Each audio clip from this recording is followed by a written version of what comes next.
I didn't take one trade today. Honestly, that's probably the best decision that I could make all week. Sometimes not trading at all is better than risking your money in the market.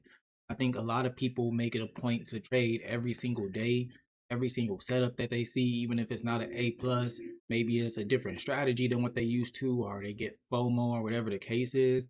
In a lot of cases, most traders lose a lot of money that way. You don't gotta trade every day, bro. You see your setup when you get on the charts at your A plus. I'm talking about your go to your bread and butter. You know you're gonna make money. Ooh, trade it, lock it in, do that every single time. I'm not mad at you. But if you get on a chart where you don't see nothing, it's not there or it already happened, it left you, whatever, don't force nothing. That's the exact time where you give all your profits that you made for the week back into the market, or you lose another day. You know what I mean? Next thing you know, you blowing your prop firm account or you blowing your live account, all your money gone, whatever the case is. And I see that happen more times than not. What a lot of people don't understand is trading isn't just based off of a strategy.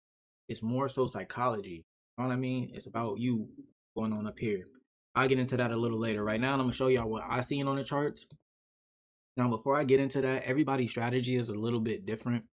So when I say that I didn't take a single trade today, it's because my setup wasn't there. You know what I mean? If you seen your setup on the charts today and you took your trade, more power to you. But based off of what I seen, it just wasn't there. All right. So looking at the hourly, usually that's kind of how I find out what my overall bias is. Obviously we've been bullish for a cool little minute now after this crazy push up. We got some retracement coming back. Some people call this a cup and handle, and some people would trade that, whatever the case is. Um, However, I see this, we just got some retracement, but we are continuing up as we break these lower highs, which is right here for me. We broke it, pull back. We pulled back into a 1 hour demand zone that I marked out. We did wick off of it. However, the wick went through it for me. That's not good. That makes the zone not valid for me personally. So I didn't pay that no mind at all. Now going into the 5 minute, this is where I take my entries. When I woke up, this move right here had already happened. This little push up had already happened. And if I was up during this time, this happened like 5 in the morning. I'm in Cali, so that's Pacific time, Pacific Standard. If I seen this break this zone right here, this white line, and we get a tap back in, I would have took that. That's a part of my A plus right there. I would have took that. This will be my 5 minute demand. We wick back into it here. Let me try and make this a little bit bigger so y'all can see. Make it jumbo. So look it, we held above, so that means we broke this high, which to me means we're about to continue to go up, which creates your demand zone. We wick into it and start going up. As soon as I would have seen that and how aggressive that we wick into it and continue to go up, wow, I'm in this. I'm in this. Probably around like, for me, I like aggressive entry, so I probably would have been in somewhere around right here. Probably went for a little 1-on-1. Now, 1-on-1 for me would have been whatever below the demand zone is. So we got a little 27-point trade. Obviously, it's a lot more on the table than that. That's something that I'm working on in my strategy on where I should take my profits, whether it's a 1-on-1, 1-on-2, but that's a discussion for a different video. Regardless of the fact, what I am saying is this already happened. My setup happened. It passed me by. That doesn't mean that I'm about to sit here and forcefully try and take some shit that's gonna get me some money. No, you practice patience, you sit back, see if your setup pop up again. In this case, we started this right here, in which case we weren't breaking high again, which is what I wanted to see. I wanted to see us break high again, in which case we will be trending up. I will wait for another demand zone to be created, get a new tap, and execute off of that. That didn't happen. As a matter of fact, it didn't happen at all today, and it's still not happening. Okay. Now, once I seen that, and that we broke the low after this move, and then we broke the low, I knew at this point that today I'm not trading. Today I'm not trading. This isn't my day.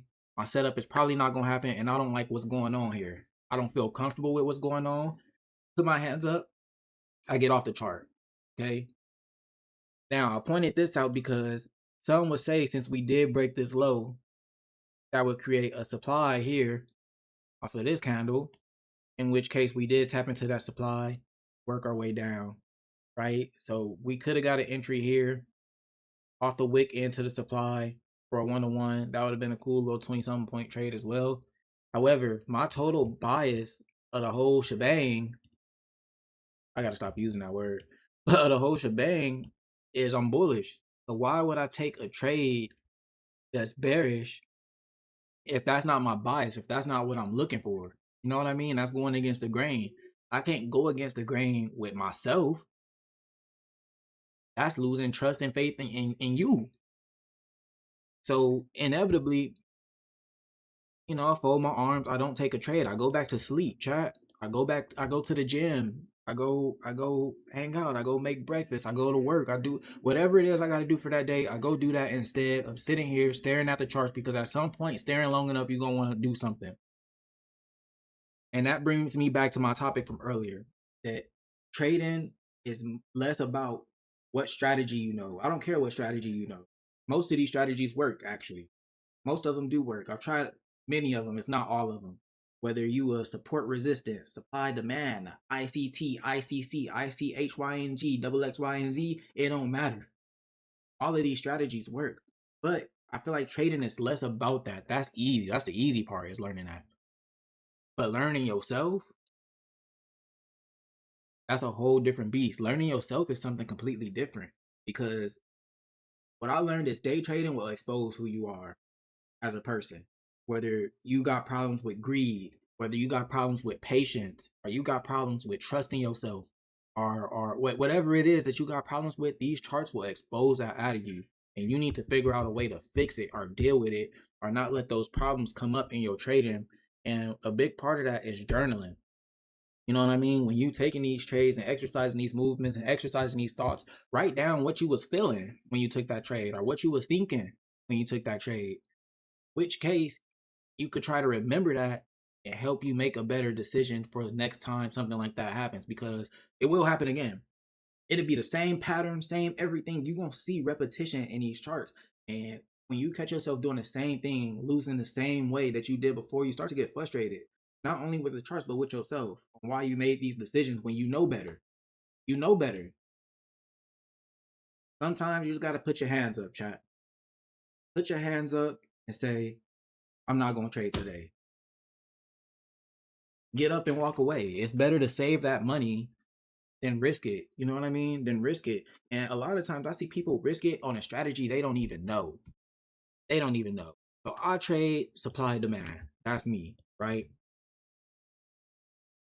Next thing you know, let's say this move happened, right, chat? This move happened. I missed it. I didn't get this entry that I wanted.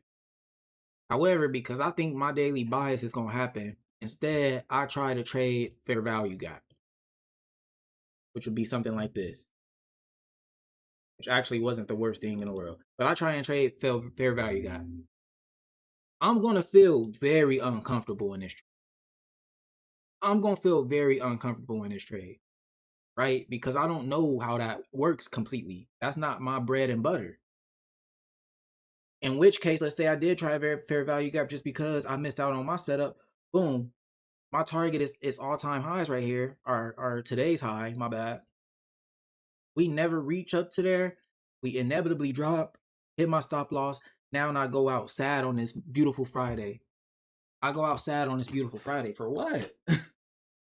I'm positive for the week. Why would I mess that up? I had 2 lovely days. If you don't see your A plus, man, get off the chart. Anywho, I hope that y'all enjoyed that video and my opinion on why I didn't trade today, and why I feel like others should kind of look at that as a plus sometimes. This channel will be all about consistency, growth in trading, learning about ourselves, problems in trading, and ways that we can make it better. Maybe y'all should like, comment, subscribe. I don't know. It's my first video, but it's the first of many. I'm gonna try to do this every single trading day that I can, and I'm available. But yeah, I'll see y'all in them charts. Y'all make sure y'all lock in, man.